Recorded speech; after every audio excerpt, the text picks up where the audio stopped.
मस्तांसर maths study मध्ये आपल्या सर्वांचं स्वागत आहे। उद्या second semester first year English मेथडचे 99% परीक्षेला येणारे प्रश्न यावर आपण चर्चा करणार आहोत। तत्पूर्वी चॅनलला लाईक केला नसेल तर लाईक करा, सबस्क्राइब करा, जास्तीत जास्त शेअर करा, कारण टीएटी सीईटी आणि टेटचे व्हिडिओ मी अपडेट करणार आहे।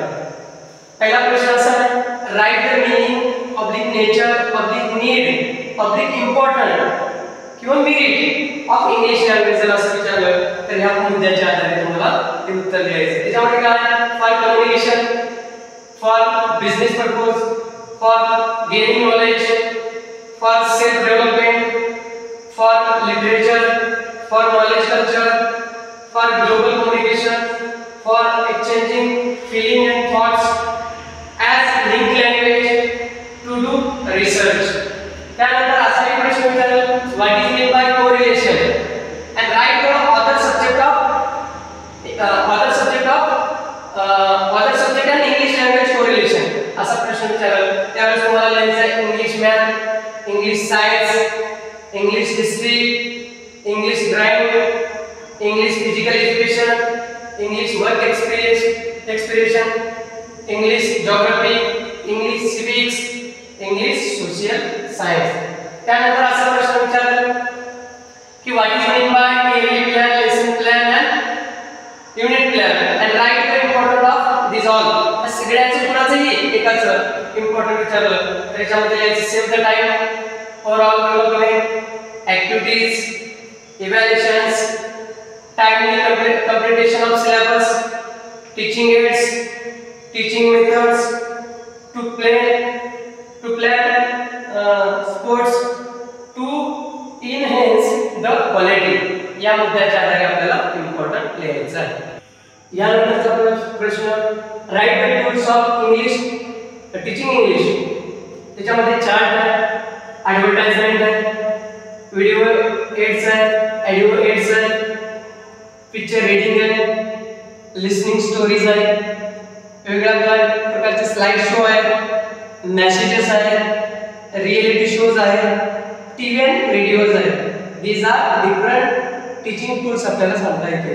त्याच्यानंतर काय, कॅरेक्टरिस्टिक्स किंवा मेरिट ऑफ इंग्लिश टीचर। त्याच्यामध्ये काय सांगता येईल, पंक्च्युअलिटी, डिसिप्लिनेशन, त्याच्यानंतर डीप नॉलेज ऑफ सब्जेक्ट, त्याच्यानंतर नीटनेस, त्याच्यानंतर अपडेट नॉलेज, त्याच्यानंतर रीडिंग हॅबिट्स, त्याच्यानंतर पर्सनॅलिटी डेव्हलपमेंट, त्याच्यानंतर क्रिएटिव्ह, त्याच्यानंतर अ वेल गाईड मॉनिटर किंवा मॉनिटर म्हणून आपल्याला चालते। हे आपल्याला इत्यादी पॉइंट गुड टीचरचे सांगता येते मेरिट। त्याच्यानंतर आपल्याला असं सांगता येईल, what is mean by teacher association and write the role of teacher association. Teacher association म्हणजे काय सांगायचं, त्याचा रोल सांगायचा, to develop teaching professions, to solve teacher problem, progress subject knowledge, to provide teaching aids, to create syllabus, to improve activity, to do research, to skill teachers. हे असोसिएशनचे role आपल्याला सांगता येते। आता काय होतं, by explaining teaching method and express the grammar translate method।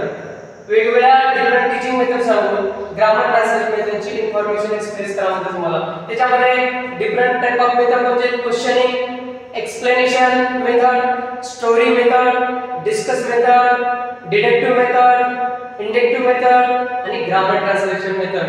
हे आपल्याला मेथड सांगता येतील आणि त्याच्यामध्ये ग्रामर ट्रान्सलेट मेथडची इन्फॉर्मेशन लिहिताना, to know grammar well, to improve knowledge, to understand a detail grammar, to improve word power, to improve word to word relation इत्यादी आपल्याला ग्रामर ट्रान्सलेशन मेथडची इन्फॉर्मेशन इत्यादी मुद्द्याच्या आधारे सांगता येईल। मी इंग्लिश मेथडचंही थोडक्यामध्ये प्रयत्न केलेला आहे की त्याचेही पॉइंट तुम्हाला जावं। तर चॅनलला लाईक आणि सबस्क्राइब केलं नसेल तर लवकरात लवकर करा, कारण तुम्हाला टीएटी टेट आणि पुढे सीईटीचे वगैरे व्हिडिओ तुम्हाला अपडेट होणार आहे। धन्यवाद।